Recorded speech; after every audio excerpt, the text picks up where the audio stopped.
HBN టీవీకి స్వాగతం. తెలంగాణ కాంగ్రెస్లో అలజడి నెలకొన్నట్టు తెలుస్తుంది. తాజాగా 10 మంది కాంగ్రెస్ ఎమ్మెల్యేలు రహస్యంగా భేటీ కావడం ప్రాధాన్యతను సంతరించుకుంది. హైదరాబాద్ సమీపంలోని ఓ హోటల్లో వీరంతా సమావేశమయ్యారు. అయితే ఓ కేబినెట్ మాత్రం వ్యవహరిస్తున్న తీరుపై వీరు అసంతృప్తిగా ఉన్నారనే చర్చ నడుస్తుంది. ఈ నేపథ్యంలో భవిష్యత్ కార్యాచరణపై ఎమ్మెల్యేలు సమాలోచనలు చేస్తున్నట్టు సమాచారం. ఎమ్మెల్యేల సమావేశంపై కాంగ్రెస్లో చర్చ మొదలైంది.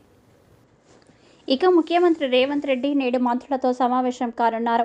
కమాండ్ కంట్రోల్ సెంటర్లో మంత్రులతో సీఎం భేటీ అవనున్నారు. అయితే అధికారులు లేకుండా కేవలం మంత్రులతో సీఎం భేటీ కొనసాగే అవకాశం ఉంది.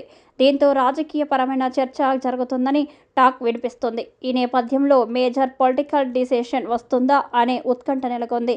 మరోవైపు సోషల్ మీడియాలో కాంగ్రెస్ నేతలు పెట్టిన పోల్ అంశం కూడా తెలంగాణ రాజకీయాల్లో హాట్ టాపిక్గా మారింది. ట్విట్టర్ వేదికగా కాంగ్రెస్ పెట్టిన పోల్ ప్రభుత్వానికి షాక్ ఇచ్చింది. 70% బీఆర్ఎస్కు అనుకూలంగా, 30% కాంగ్రెస్కు ఫేవర్గా ఓట్లు పడ్డాయి.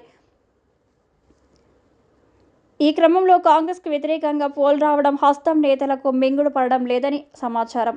ఈ నేపథ్యంలో కొందరు కాంగ్రెస్ నేతలు దిక్కులు చూస్తున్నారనే చర్చ సైతం నడుస్తుంది. ఇదిలా ఉండగా తెలంగాణలో కాంగ్రెస్ సర్కార్పై నిన్ననే బీఆర్ఎస్ అధినేత కేసీఆర్ విరుచుకుపడిన విషయం తెలిసిందే. రాష్ట్రంలో జరుగుతున్న విషయాలను నేను గంభీరంగా మౌనంగా చూస్తున్నా. నాకు కొడితే వట్టిగా కొట్టుడు అలవాటు లేదు. 4 రోజులు కానీ అన్నట్లు చూస్తున్నా.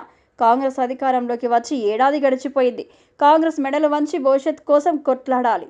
అలాగే ప్రాణం పోయినా సరే తెలంగాణకు రక్షకులం మనమే.